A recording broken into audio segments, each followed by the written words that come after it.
Welcome everyone to this webinar on positive psychology for pandemic parenting, sponsored by AIM Academy Online. I'm Deborah Bell. I'm the executive director of AIM Academy.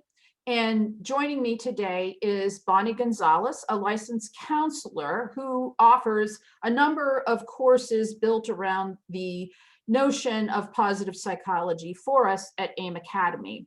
And basically, I realized from faculty meetings and interacting with parents throughout this school year thus far, I realized that, really some of our kids might really be struggling and we're not really sure what to do or how to recognize when they need help, or able to actually connect the impact of the pandemic on our kids in terms of their schoolwork or their emotional, social well-being. And so I realized that we had right on staff Bonnie Gonzalez, who talks with us in our faculty meetings about this, and who is an expert who could really offer some insight for us and for our parents. So we're really pleased with the excellent response. Thank you for joining us, Bonnie. Welcome. Thank you. I'm going to start out, let's just launch the conversation with explaining or talking about what we mean when we refer to positive psychology. Well, I have a kind of a funny story that is shared on a video by Shawn Achor. If any of you are familiar with Shawn Achor, he's a motivational speaker and talks a lot about positive psychology. And he tells this story about his sister. So he and his sister, he was 9 years old, his sister was 7 years old, and his sister had a broken arm. And so she was up in her bed and she was playing, and she loved to play that she was a unicorn. So he was up on the bed and they were both kind of playing around together with different toys. And he wanted her to play with his army men. She wanted him to play with the unicorns. And so I guess they get into a little bit of a tussle. And the next thing you know, his sister fell off of the bed. And she was on the top bunk. So she fell off of the bed and started screaming loudly and was on her knees. And he very quickly tried to think of something to reframe it. And he said, oh, you look like a unicorn down on the floor. You look just like a unicorn. And he started telling her how wonderful it was that she was on all fours and she looked just like a, and she all of a sudden stopped crying. And she started to laugh and she thought that was the most wonderful thing. And so she stayed on all fours and kind of crawled around, and he came down, they played for a little while. Little did he know that his parents would be taking her half an hour later, to the ER because she had broken her leg. But nevertheless, it was good. He had turned a bad situation into a good situation. He had looked at things in a different and yet more positive light. So that's kind of what we're talking about when we talk about positive psychology. So let me share something with you. I'm going to share my screen for a minute, and I'm going to share a slide with you about what has happened in positive psychology. So let me start this slide so you guys can see this. So it's kind of like the unicorn story, okay? We started with a medical model of psychology. So what is that? We talked about diseases and treatments, and most of you, that's what you're familiar with when it comes to psychology. You're familiar with that kind of discussion about what's wrong with someone, what mental illness or particular situation have they faced in their life that has caused them to cope in a negative way. And we learned about things like learned helplessness, where people learn to practice particular behaviors, and that's the way they always practice them, and they're not good behaviors. That doesn't help them to cope with situations. We almost had what was termed a pre-programmed pessimism in psychology. It was a medical model, and that's how we viewed things. It wasn't until the early 1980s that a professor by the name of Martin Seligman came along, and he discovered that, there were some people that weren't sick, that didn't have psychological disorders, that actually did well. They were resilient. They functioned well. Even in the midst of a crisis, they did well. And so Dr. Seligman wanted to know, was there something different about those people? What was it that made them different? What was it that made them resilient? So he started looking into this idea of what he called positive psychology. And by positive psychology, he wanted to know all of the things that we could label, that we could say were healthy ways of dealing with things, healthy ways of coping, healthy ways of thinking. And so the whole idea of positive psychology was kind of born out of that movement or that idea. And since then, wow, it has blossomed to everywhere. We, have research into all kinds of things, from gratitude to savoring to resilience to to grit to growth mindset. You name it, positive psychology has got its fingers in it. But one of the things that's great about positive psychology is that it helps us to look at going through crises like we are going through now, and how do we learn, how do we cope in a way that is the best for us? How do we cope in a way that we do become resilient? We do come out of here with good coping skills and we don't fall apart. We're looking at the news and we're seeing all of these people that are having some serious problems. Are there answers in positive psychology? And I think for the most part, there are.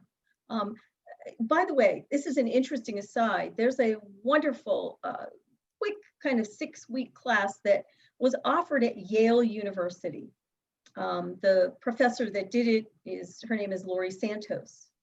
And she decided to give this class. And so she opened it up. She had seen a lot of college students at Yale that were very depressed. So she opened this class and she called it the happiness class. Okay. And she basically studied the study of happiness, or the science of happiness. And she never anticipated that she would have over 1,200 students in her first class. She then opened it up and put it on one of the free college websites that you can, kind of take classes from.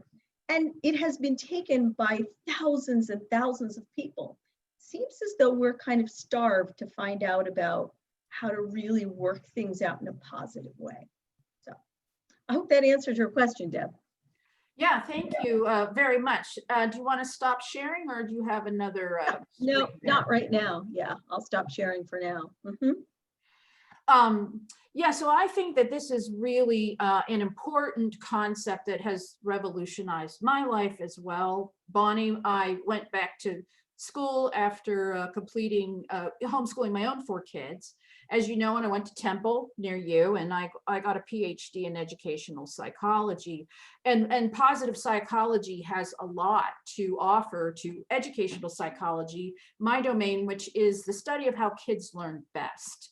And when we look at, kids who are the most successful in the classroom, kids who are the most optimistic, kids who are able to accomplish and improve and move forward, we find that these kids, what really sets them apart is not like a high IQ, which has been debunked as even the notion of a stable IQ that doesn't change, like you're born with crystallized potential for intelligence. We've realized, like, no, that's not really accurate. But even kids who perhaps have do better on cognitive exams, that doesn't really predict academic success. The way that these traits uncovered and highlighted by positive psychology have, right? Like resilience, grit, optimism, positivity, being able to, in general, look at the world and assume that things are going to go well, gratitude, being extrovert, being outwardly focused instead of inwardly focused. I didn't mean to say extrovert or introvert, that's something else. So I think there's a lot that positive psychology can actually be relevant in the classroom. Wouldn't you agree? Oh yeah, I agree 100%. I think there's a lot of things. I think one of the primary researchers, Carol Dweck, has looked at growth mindset and looked at the fact that one of the ways that we can improve our students' performance is having those students view their own mistakes, failures, as something that they can learn from rather than something that is, you know, that kind of marks them. I share with my students all the time how I was one of those kids who was terrible in math. I mean, just horrible in math. If you'd, you know, I couldn't do anything. And what happened was from the very earliest, you know, school classes that I took, I didn't do well in math. And so I had labeled myself all the way through. And it wasn't until I got to college and took a statistics class where I had a wonderful professor who said, well, statistics isn't like math. You can certainly learn this, and I'm sure you'll be able to do it. And she really took an interest in me and said, you can do it. And I could. It was the most amazing thing. I ended up tutoring other kids in statistics. Me, the math dummy, was able to do that. But it wasn't until I changed my view and sort of looked at things from a different perspective and looked at it from, I can't do math yet. And that's one of the primary phrases that Carol Dweck will use, labeling yourself and saying, I'm not good at this yet.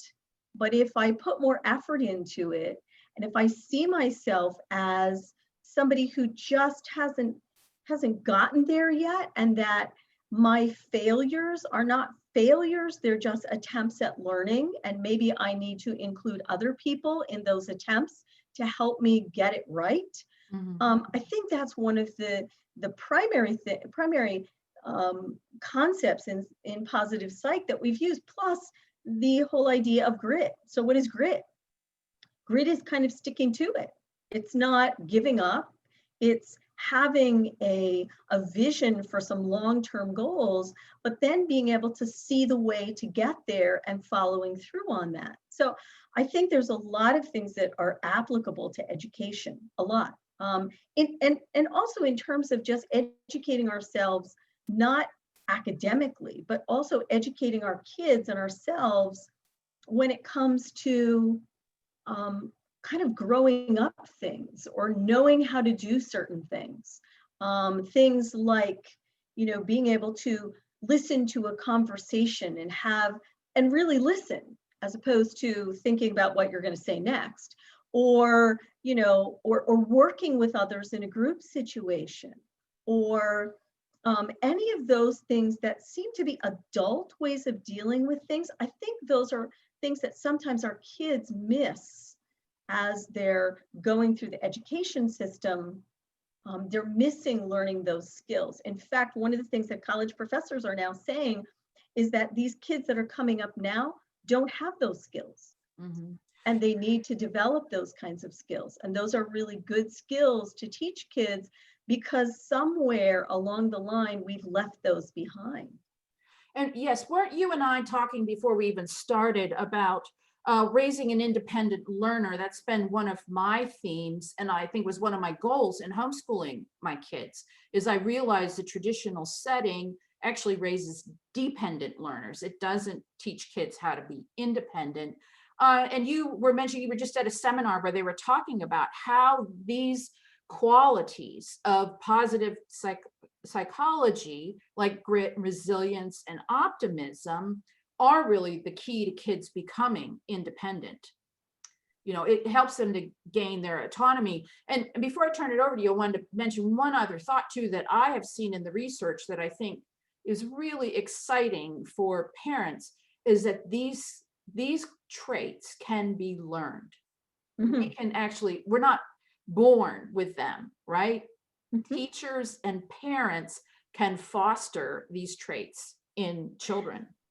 Absolutely, absolutely. That's what's so exciting. You know, when we look at things like the pandemic, and we look at what has happened to kids in the pandemic. Now, you know, I don't have any kids at home anymore, so I'm just getting this from all of the students that I have and from listening to other parents talk about, I evaluate a lot of kids too, and I'm listening to what these, what kids are experiencing. I happen to watch, I don't tune into the news often because it's just depressing anyway, but the one night I did happen to tune in, they did this whole thing about kids being taught online, and how I guess they followed 16 kids who were taught online, and they followed them from September to now. And one of the things that they did was, I kept hearing over and over again that these kids were struggling, and they were struggling, and they were struggling. And one poor girl broke down and said she just couldn't handle it. And at the very end, they interviewed a girl who said, "Oh no, I'm doing fine. I happen to be doing really well." And I thought to myself, well, isn't that amazing? But she described how what the school district had done was they had worked with her, and her parents had helped her through it, and they had encouraged her to think of some alternative ways of doing things. And I thought, so resilience is something that we build into our kids. I came up with a couple of slides here, and I've got another slide that I'd really like to share with you guys on resilience. So let me go back to my slides for a moment here. And I'm kind of hoping that this one might spur some conversation.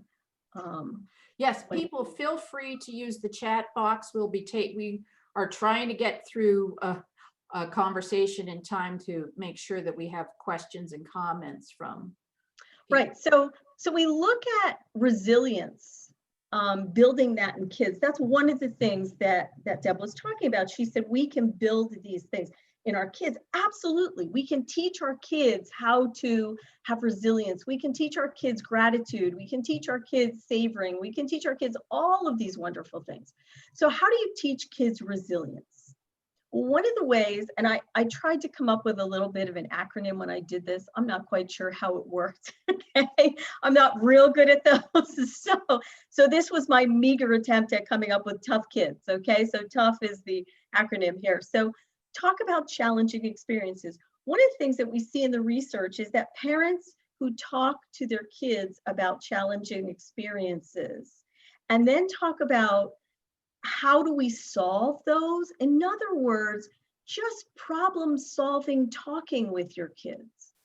Just sitting down and saying, wow, this is a really tough situation, recognizing that kids have feelings about it. So first of all, we don't ever discount anybody's feelings. So we look at someone, so how are you feeling about it? Well, quite frankly, I'm not real happy about the way things are either.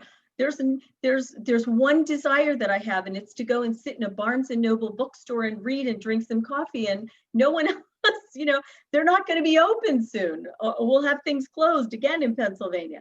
But we talk about challenging experiences. How do we deal with those? What is the way that we deal with a challenging experience? And I think it's important to get our kids to talk about that. Also, to look at some of the old ways they used in coping. Now, our kids are not, 60 years old, but they have had other things they've had to deal with. And sometimes those old problems or those old things that have happened, whether it be between friends or whether it be, they've gotten grounded and they weren't able to go out, and so they were stuck in the house just like they are now. How did you deal with that? What did you do? What did you do to make yourself feel better? What was it that you did to entertain yourself? So useful old ways of coping. How about using emotional outlets? When we build resilience in kids, one of the things that we teach them to do is to write down how they feel. Keep a journal, right? Write it down. Talk to other people. Yes, no, we can still be in contact with people. No, we can't see our friends on a face-to-face basis in some cases, but we still can communicate. And I mean, my goodness, there's a ton of different ways of communicating. I have recently pulled out this idea of writing letters to people. Whoa, what an amazing thing to do, right? Not doing texting, but writing a good old-fashioned letter. How about grieving the things that we're not able to experience? I think sometimes we forget that we need to be able to experience the grief, really be sad about the fact that we couldn't have Thanksgiving with all of our family. We may not be able to do Christmas the same way we always did. We may not be able to go and do certain things with our friends. I think recognizing that we really do grieve that is a really important thing, and listening when your kids want to grieve about it, because I think they're the ones that really are hurting, losing things that they might have gotten at school, and I don't mean in school, but they might have gotten, so maybe your kids, even though they're homeschooled, they're allowed to, they have a co-op and they go to a prom, or they have a graduation ceremony, and in some cases that isn't happening. Mhm. So allowing your kids to experience that. I don't know what it would feel like being a senior this year as a kid. I think it Yeah. would be a little frightening, and then helping hands. What are helping hands? Helping hands are asking other people to help you. Don't go through this alone. Connecting, still maintaining those connections. I think sometimes we forget that. I don't know about you, but I'm comfortable in my family and it's a nice little cocoon. And I forget that we sometimes forget that kids need those interactions with other kids. And they don't just need to interact with us, they need to interact with others. I'll stop now. Yeah, let me just, there's so much in here, Bonnie, that I think is really rich and helpful for parents and teachers to recognize, because I think a lot of times we think we shouldn't express negative emotions, that we should not draw out our kids' emotions, or if they are experiencing anger or sadness or something unpleasant, that we don't want to let them air them, because somehow that is approving of them. Let's say it's anger, but what I do think we all need is for people to validate our feelings. And I think that there's plenty of research to show that we're really not able to process those feelings healthily if we can't express them or verbalize them, and have a person who we care about confer with us, validate, empathize with us. I mean, our kids have been experiencing a lot of loss. And I know at first when the pandemic came into being, we had to cancel our homeschool musical. I'm still really involved with a homeschool co-op here. We do a lot of drama. We had to cancel our musical, and it was so upsetting to the kids to have that loss. And I'm ashamed to say this, but I hope that being honest will help all of us, reflect on our own reactions to our kids. I was angry with the kids because I was thinking about my father, who lost his senior year by going to World War II. Like, my dad didn't get to have any of those senior experiences because he went off to World War II. But I realized, wait, Deb, this loss of this musical, loss of the prom, loss of the graduation, this rite of passage that the rest of us right now, all of us can remember our senior year. And for our kids, for this crop of kids, the past 2 years, they're just going to have these memories of things that didn't happen because of the pandemic. And that is legitimate. So their loss maybe wasn't as great as our fathers or uncles who went off to World War II, but it's lost nevertheless, right?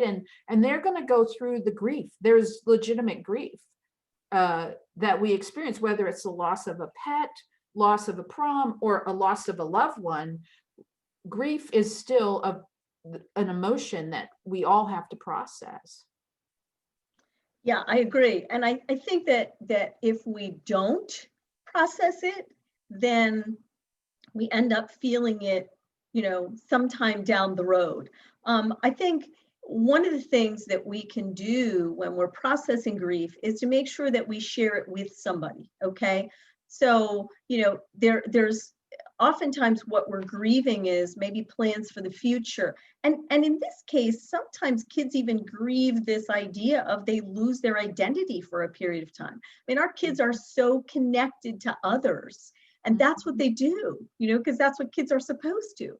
So when we cut them off from that for reasonable reasons, when we do that, they don't, it's tough for them. Remember, if we're talking about teens, this is the time where teens are trying to figure out who they are, and they find that out in relationship to others around them. So it's hard. And what, I think, I'm sorry. No, go ahead. I just had a thought too, that we should maybe speak to just ourselves and what we're experiencing, teachers and parents, right? Like here's something like, our kids are not going through this pandemic alone. We're all experiencing the first pandemic of our lifetime as well. I mean, do you want to speak to that, like about how we're just doing? Are we even in touch with our loss and our frustrations over this experience? No, I don't think we are. I think many of us just, are kind of going through the motions at this point. I think we're trying to survive, and as homeschooling parents, we're trying to survive, and we're trying to give our kids the best we can give them. And yet at the same time, I think we end up just kind of going through and doing what we have to, but not really experiencing things ourselves. And so I think it's a good thing to share with our kids how we're feeling. Don't overshare though. Okay. I think that's important, sharing in a way that you're teaching your kids, okay, yeah, I'm feeling bad. Here's my plan for. Wait, I want to know why you said don't overshare. Like, what does that mean? Because I'm like reflecting on, do I overshare? What's your caution there? My caution in oversharing is that I've seen parents overshare to the point where they expect their kids then to help them feel better. So the expectation is, I'm feeling so bad. And oftentimes what kids will do is they then feel responsible for, oh, wow, my mom's not doing well here, so I better step up to the plate and kind of help her out. So now there's double duty. They're dealing with their own grief and their own problems, and now they've got to help you. So I think as a parent, you have to be careful. I think it's important to share with your kids, but I also think it's important to share with your kids how you are trying to solve the problem as well. It's kind of like, I occasionally do couples counseling. So, and couples will ask, should we ever fight in front of our kids? Yes, it's okay to argue in front of your children. However, you need to let your children know how you resolve the issue as well. Okay, so you don't want to fight in front of people, but what you do want to do is you don't want to scare anyone. You want them to recognize that there are ways of working through problems, and that's really important, that they can see that there's a solution, there's a way of solving the problem, and then we work through it. So yeah, we have to self-care. We've got to take care of ourselves during this. And how do we self-care? Well, sometimes we have to lower our expectations about what we can do in this particular time frame. I mean, we may not be able to do the same things that we always did with our kids. We certainly can't take all the field trips. We can't do all of the fun things that we might have. And so we've got to lower our expectations and kind of back up a little bit and be able to tell ourselves what is necessary. And then we do need to do some self-care. I think even the kids need to do some self-care. What does that mean? It may mean just saying, okay, we're going to take the afternoon off and do something fun, or we're going to, watch old Christmas movies, or we're going to find something creative to do. Mm-hmm. Sometimes it's just a matter of lowering our expectations.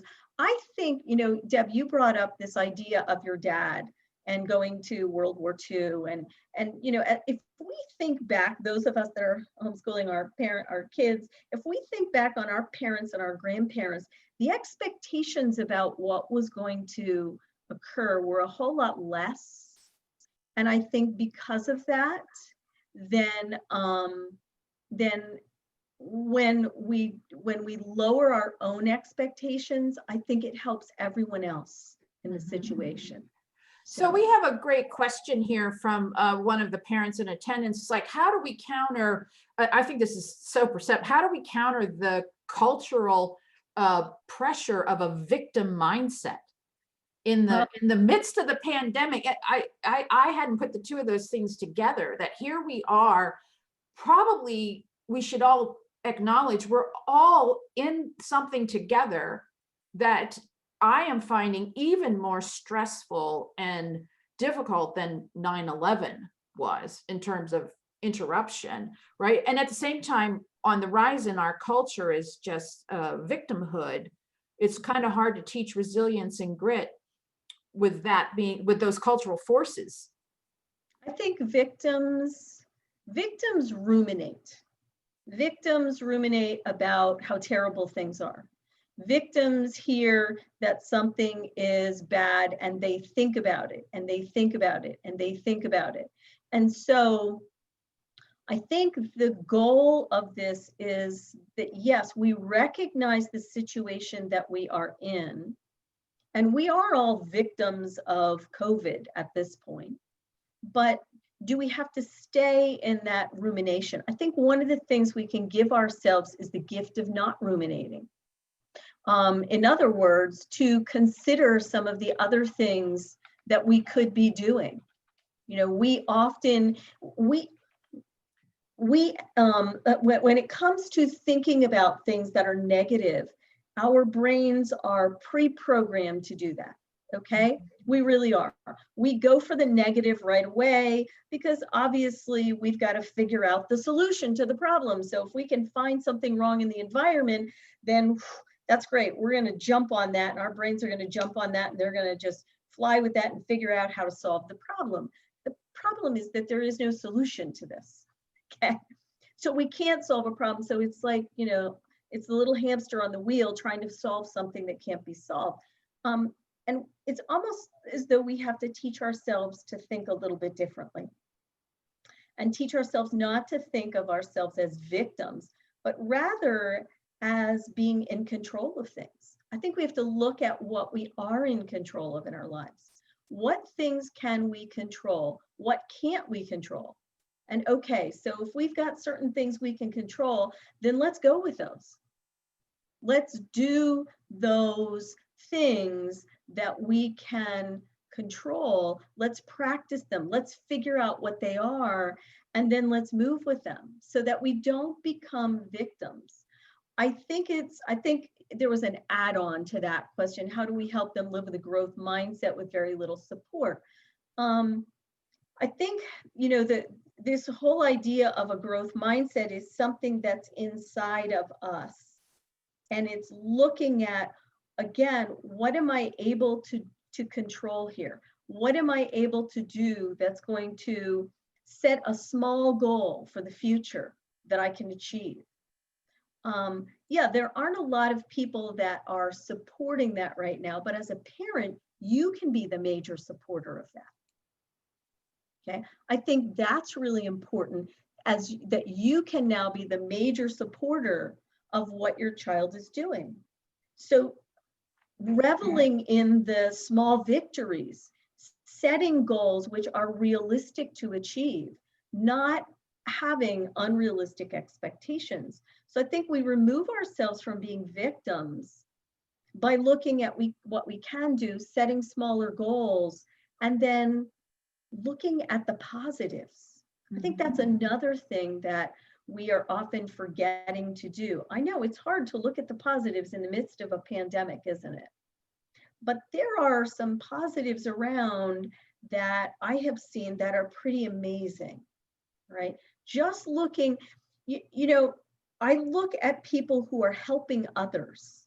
I think one way to get your kids to start looking in a positive direction is to ask them, is there someone else worse off than you? Is there someone else that you could be helping? Do you have a friend that's really struggling with this? I know you're struggling, but do you have any friends that are struggling even worse than you are? How would you help them? What's the advice you can give them? Mm-hmm. Yeah, I know one of the things, I think my daughter, Katie, who lives in Philadelphia, has really been an example to me through this pandemic.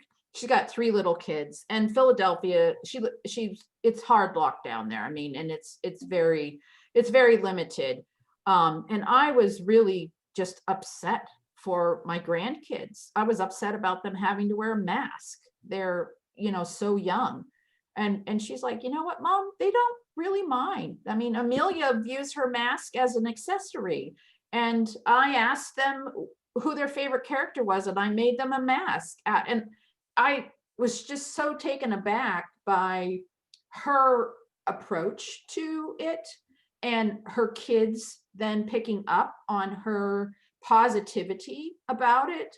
Like, Katie has always been graced with a lot of resilience since she was young. And it's just something that I see as a grace in her life, but also something that she has leveraged. And she's been in some really tough, she's had, as a young mom, she's gone through a lot of sorrow already, more than I have experienced in my own life. So it's not like she's just had a great life, but she's learned how to draw on those things.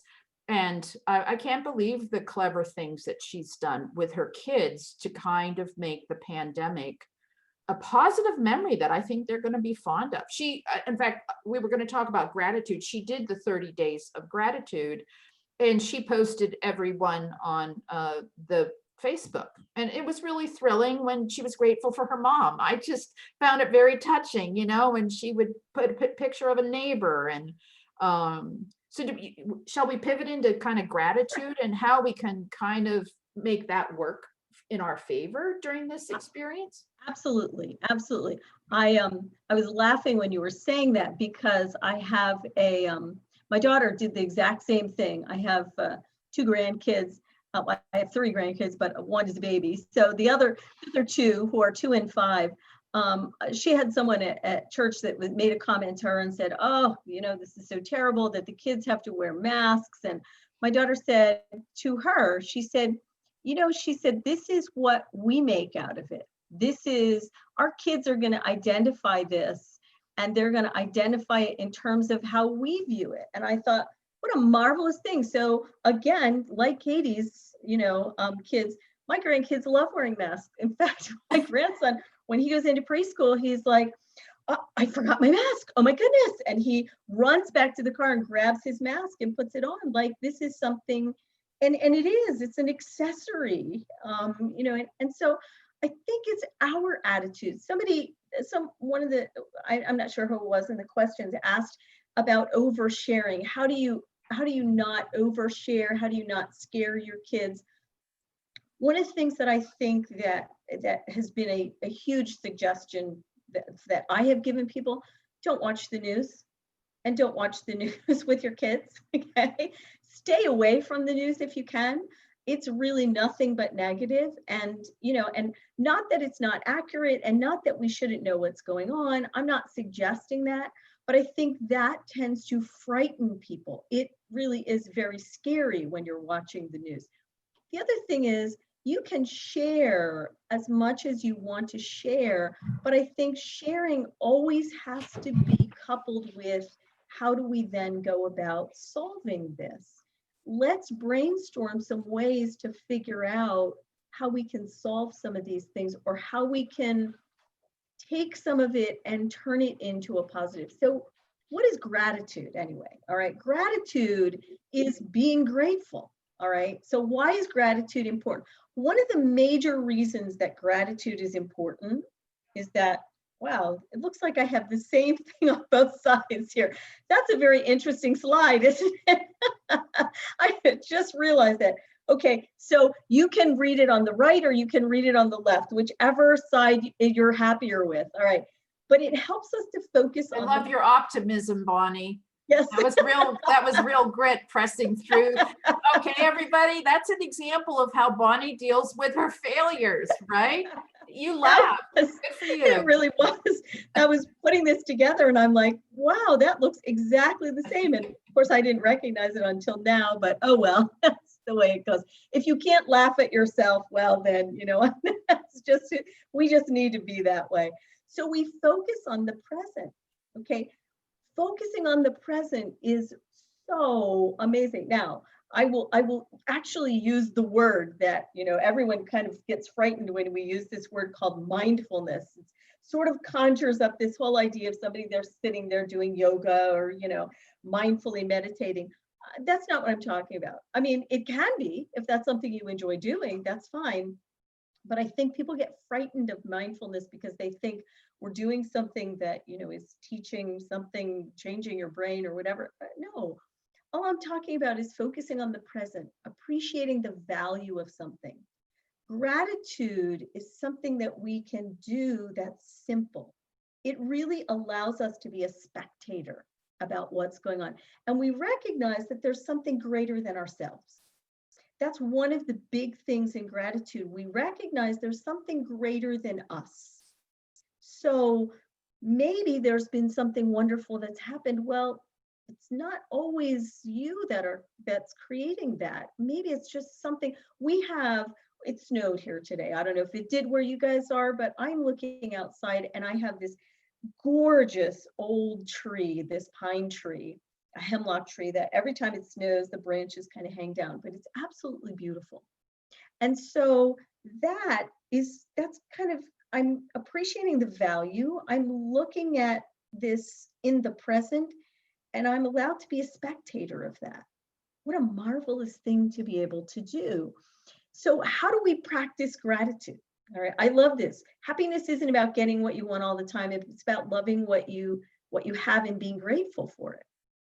We have found that one of the big contributors to happiness and resilience is gratitude. Okay, gratitude.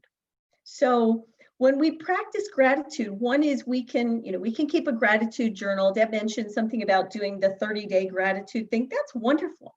That's great. And I think you should. I tell kids, do it 3 times a week.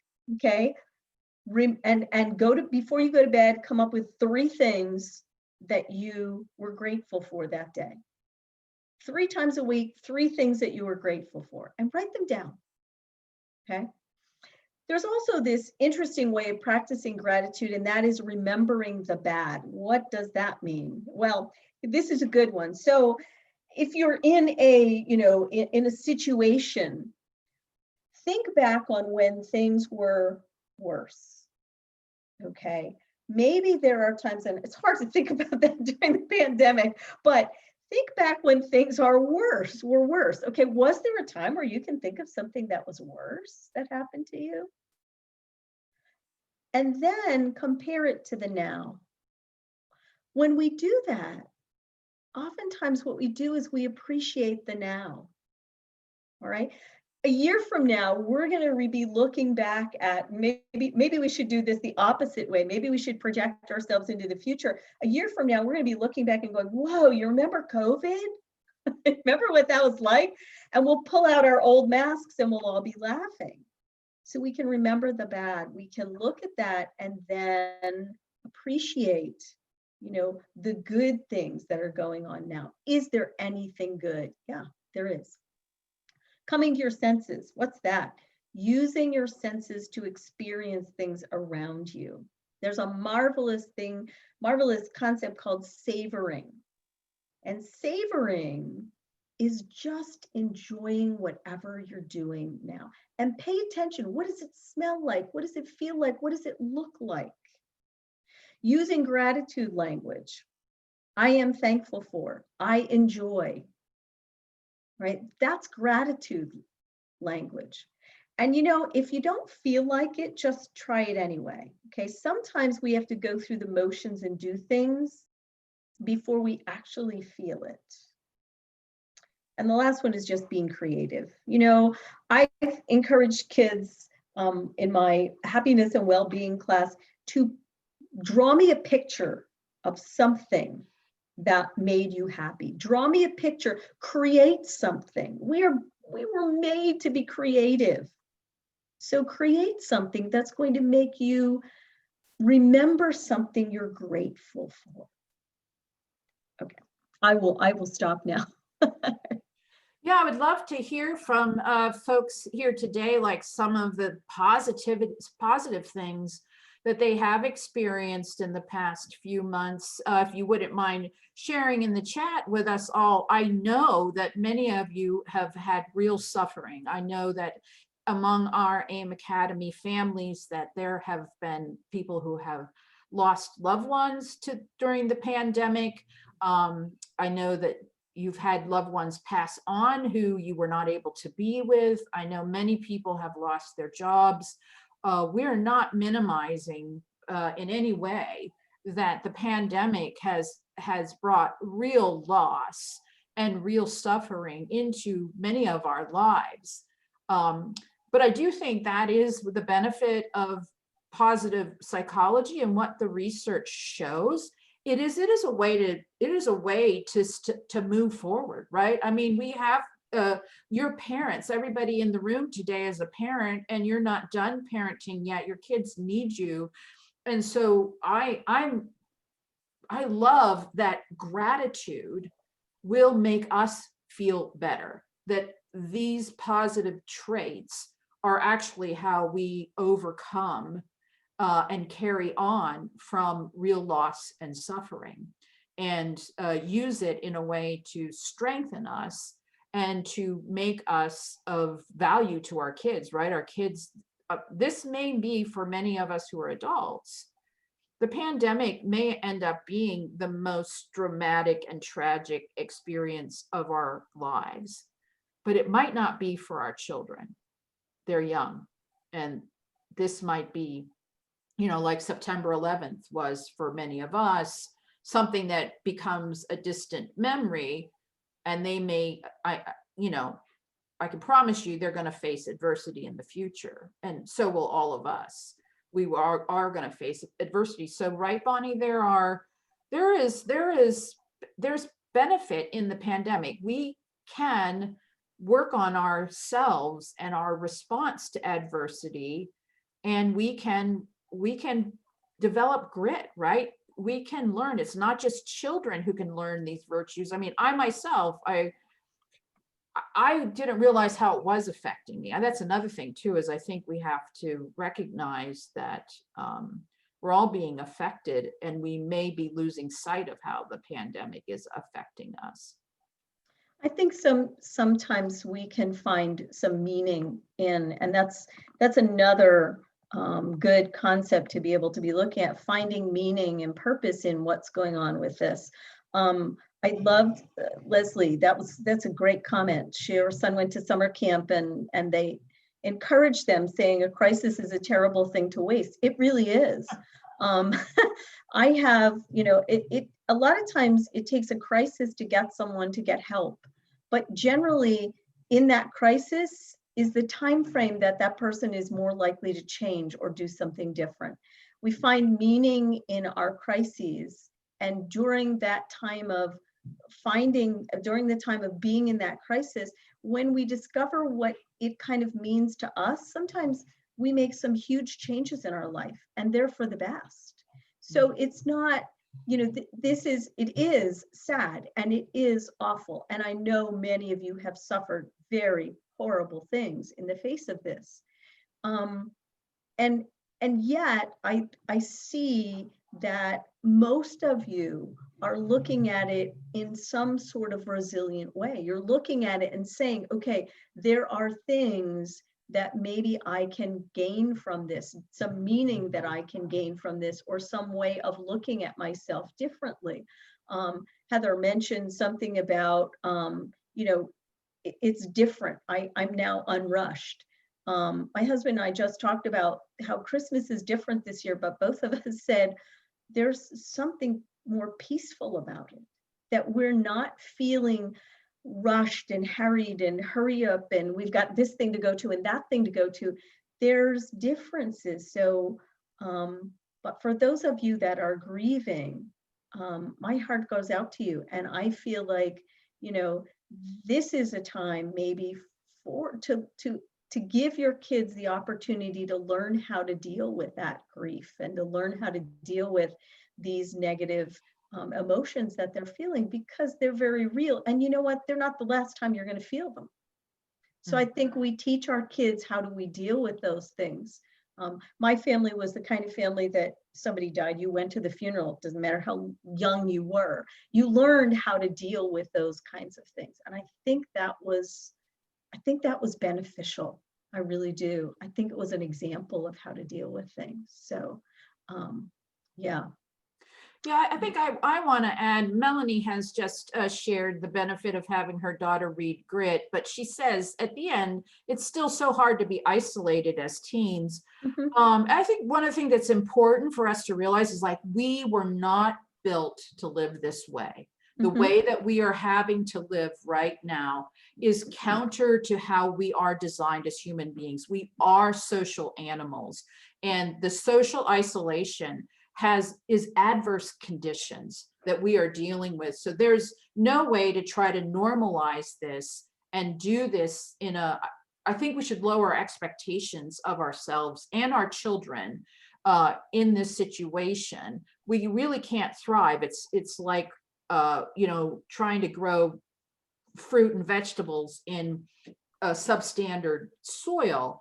It's just really not possible. We're trying to survive. We're trying to make the best of it. And I would just personally like parents to know too, like as far as academics go, it's when we are compromised in terms of our emotional well-being and our psychological well-being, our cognitive abilities are curtailed, are subsumed.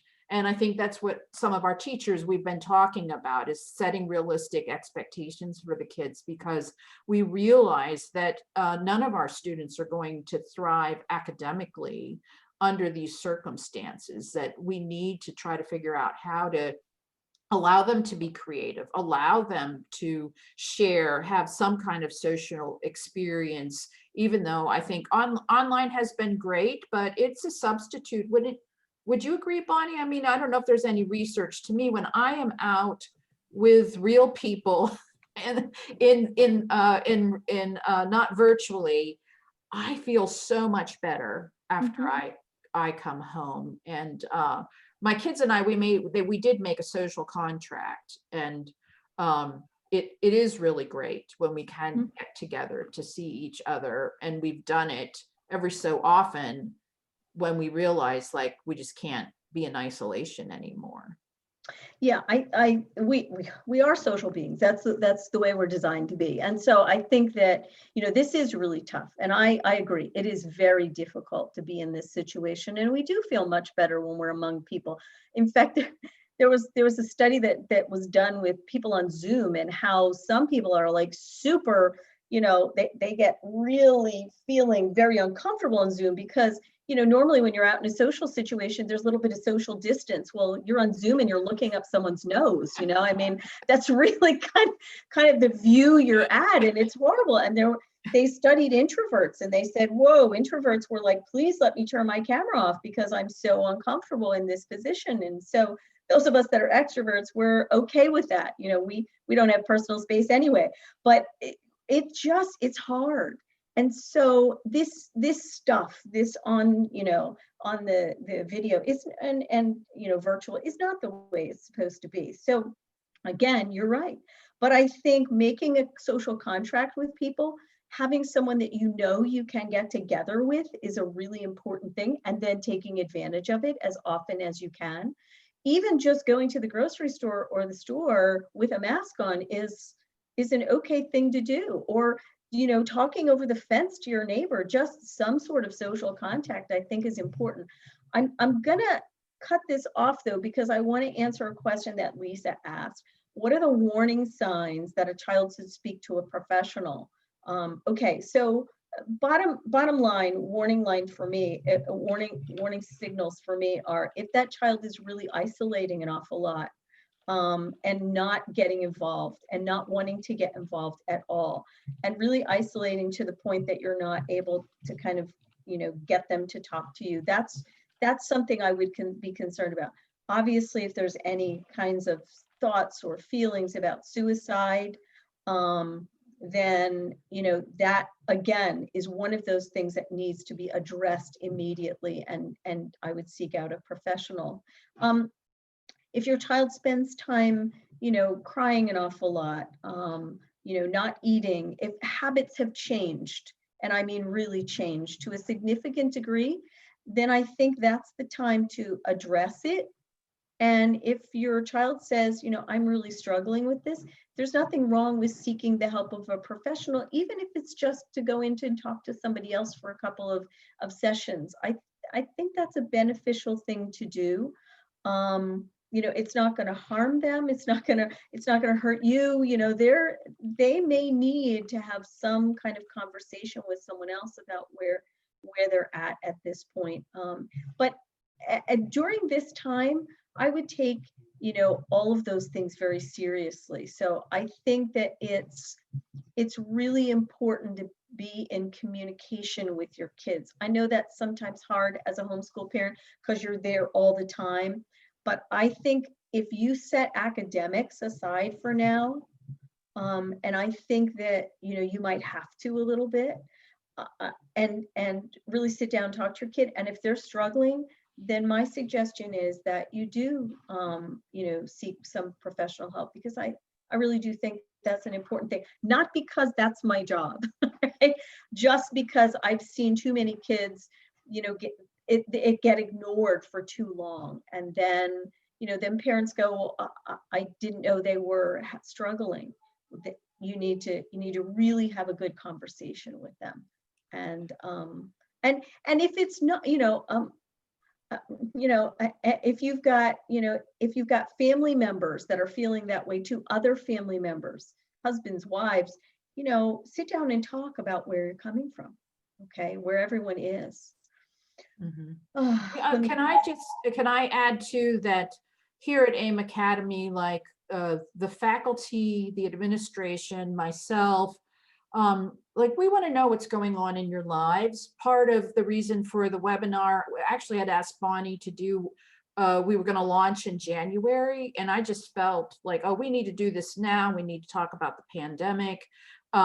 We want to build a culture here. We want to learn how to support one another virtually. So if you at all have questions or concerns about your kids, like just mention it to the teacher. Not that the teacher has professional help, but it'll bring somebody alongside of you and give you some feedback and some perspective too, you know, on how they're doing in class. And if there's any reason for concern or alarm, that or even some strategies, you know. So we put together some strategies on that handout. I understand that probably I didn't set the privileges correctly, so we'll make sure I get that set correctly and email out the handout to help you. But we want to we want to make positive psychology part of the AIM Academy culture. We really want to bring this research and just our own experience with seeing the benefits from having a positive self-autonomous focus in our own personal lives and with our students, that this is probably the best thing I think we as homeschool parents and teachers can do, is to show our kids how to the benefits of resilience and grit and optimism and gratitude, and how that sets them up for whatever the future might hold. So we want this to be part of an ongoing conversation that we have here together at AIM Academy, and to serve our families as best we can from a distance. So thank you. Hey, thank you very much, Bonnie, for your time. Can I interject one? Can I interject one thing? There's one comment, Michelle. I can appreciate how you're feeling. I just myself had to go to an online shower while everyone else was there, baby shower, and it was very difficult to do. So I can 100% appreciate what you're saying about how difficult it is to stay connected online when other people gather in person. It's very frustrating, and it's really hard to get through that. I don't have any suggestions in terms of how to deal with that, except to say that maybe the best way to deal with it is to appreciate the fact that you have the opportunity to even get together that way. And that's how I kind of kept my focus during, what I had to do. It is very difficult, okay? I know how difficult that is, and I can appreciate it. I can't share any other things except to look at it and say, okay, this is short term. I think the other thing too that sometimes we forget, I know I do when I'm going through something like this, is it feels like it's going to last forever. And I try to keep perspective on the fact that this is not going to be forever. And I keep perspective on, okay, so next year at this time, 6 months from this time, where do I feel like I might be? It might be a whole lot different. That's some of the ways that I try and keep positive about that, trying to appreciate the moments that I have. And maybe the other thing to do is to try to connect individually with some of those individuals online, or connect individually with them kind of across the fence if you're able to. So, yeah. And I'd like to let everybody know, we do have a Facebook group for AIM Academy families, if you want to use that as a place to continue the conversation, where we can begin to contact or connect with one another.